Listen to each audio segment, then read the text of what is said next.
Hey guys, welcome to the Pixels Around the Six again. We're going to do our story time book right now. I'm going to show you the cover. It is from, what is that, Cressida Cowell, the Treetop Twins, Wild Berries Adventures. What does that say? I can't read. The Twins Run After a Rhino series. This is a book from McDonald's. I didn't know McDonald's are promoting reading now. That's pretty awesome. But yeah, it's looking good. I'm gonna try to read this, and hopefully we're not gonna fall into what's it called, copyright rules. But if it is, we'll find a way to move around it. If not, I'm sorry. Yeah, this is gonna be a video in the archives. But let's begin, okay? So this is Cressida Cowell, Treetop Twin Wildness Adventure, the twins that ran after the rhino. Okay, and then it's the publishing house is Hooter Children Books. But yeah, it's starting off with a good picture. Okay, here we go. This is the beginning of the story. Let's go. All right, the sun beats down on a sizzling savanna, and the grass humbers with busy insects.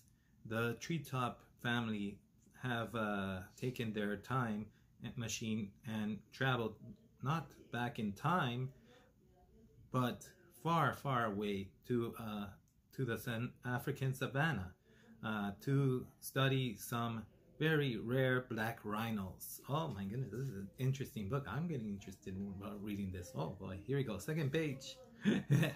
The treetop family were lying in some grass beside the water hole where their black rhino mother and their babies had come to drink. It is important that we do not get so interested in our studies that we forget black rhinos can be dangerous, whispered Professional Pablo. They may get anxiety, and especially if they think their babies are threatened. And remember, if you are charged by a rhino, do not run. Just climb a sturdy tree. Okay, good advice right there. All right, now we continue with the story. I'm a bit of a rhino expert. The rhinos were wallowing in the water hole, covering themselves with mud. Yeah, that's what they do to keep their skin cool. Here we go. That's what I know about facts. Here we go. Next one. Why are they doing that? Asked Aisha. Rhinos are very sensitive skin, explained Professor Pablo. They use the mud as a sunscreen and defend themselves from insects. All right. As a baby rhinoceros played, they made a high-pitched whimpering of glee. One of the babies started wandering away from the mother.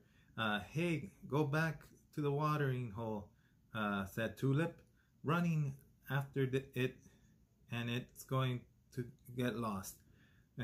Tulip, come back here, said Professor Penelope. You can't help the baby rhino. You're only gonna scare it further away. All right, that was Professor. So there's like 4 characters already, maybe.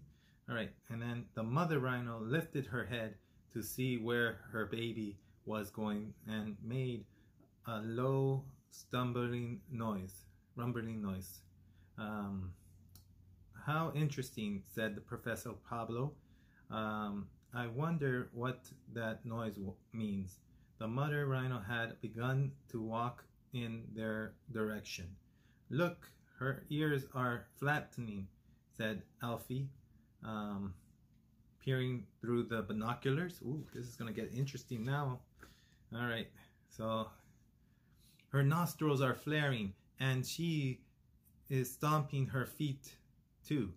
After Aisha I wonder why she is doing that. Uh-oh, said Professor Penelope.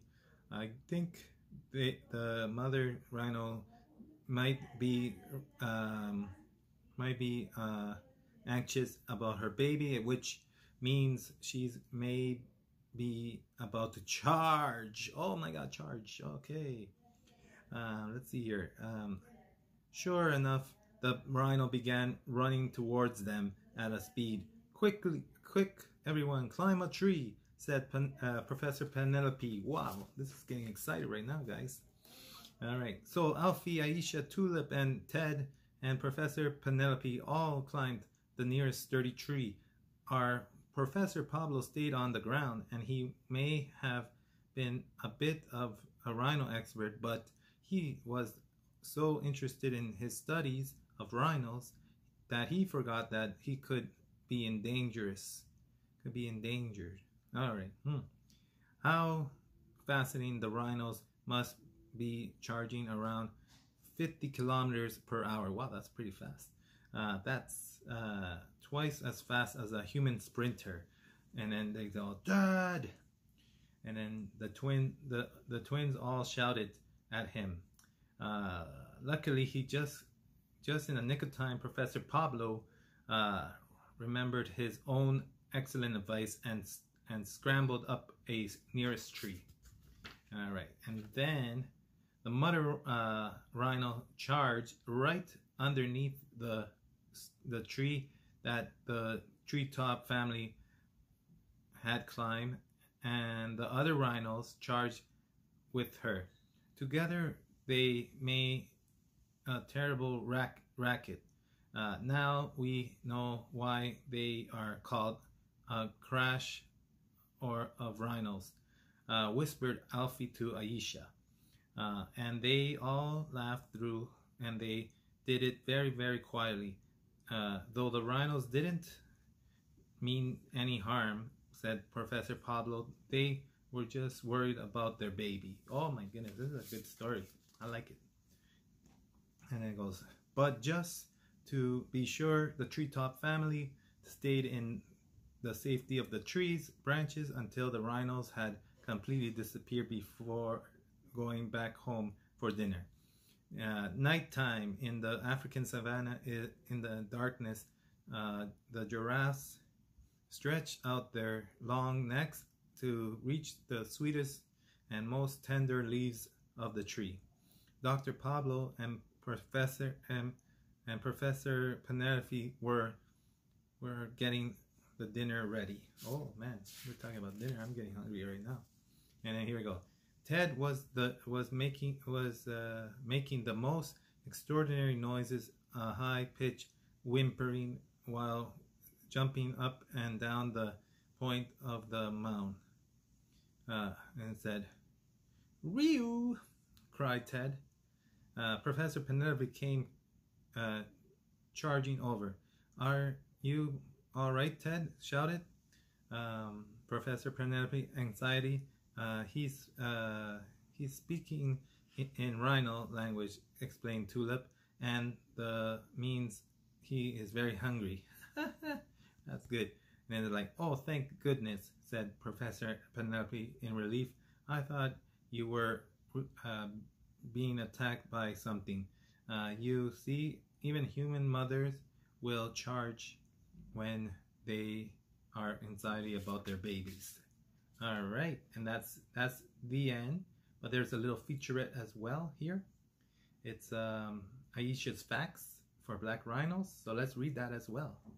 All right, here we go. So black rhinos can run twice as fast as a human sprinter. That's a good thing to know.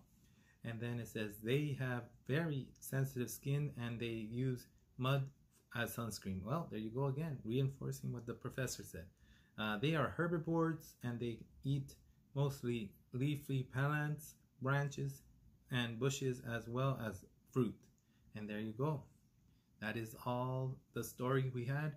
It's again the treetop family stories. So this is pretty cool. And that's how it is. That's how the story ends. I hope you enjoyed it. I'm going to take big pictures of all the pages so that we can see it. And I'll be in the little corner in the side where you will hear my lovely voice performing the talk. And then again, please subscribe and share the video, because the more I get, the more fun stuff we're going to do. And thank you again. This is Jose from the Pics from the Six. Have a great day. Peace out.